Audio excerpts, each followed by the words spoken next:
here in the small, quiet town of Stevenson, Alabama, where you'll find James Davis, a town this 73-year-old carpenter and his wife Patsy called home for some 3 decades. She passed away in 2009, 2 years short of their 50th wedding anniversary. She said this is where she wanted to be, and could she be put here? Her final wish, be buried in the front yard of their home. And I told her, yeah. I didn't think there'd be any problem. But there was. The city council rejected Davis's request for a cemetery permit for his property.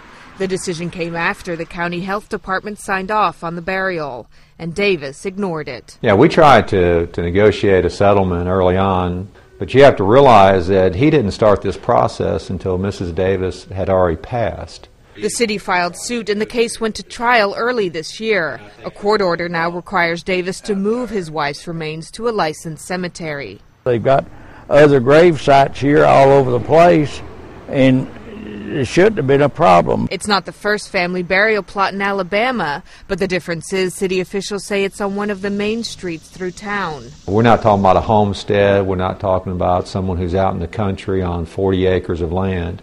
Mr. Davis lives in downtown Stevenson. Davis challenged the court's ruling, and the case is being considered by the Alabama Civil Court of Appeals.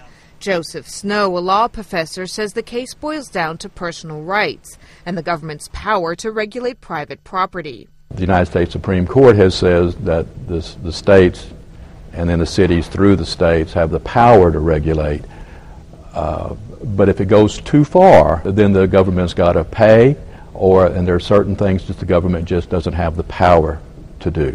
I won't move her. Not me standing. In fact, Davis says when he dies, he wants his 5 children, along with 15 grandchildren, to bury him in the yard, right next to Patsy.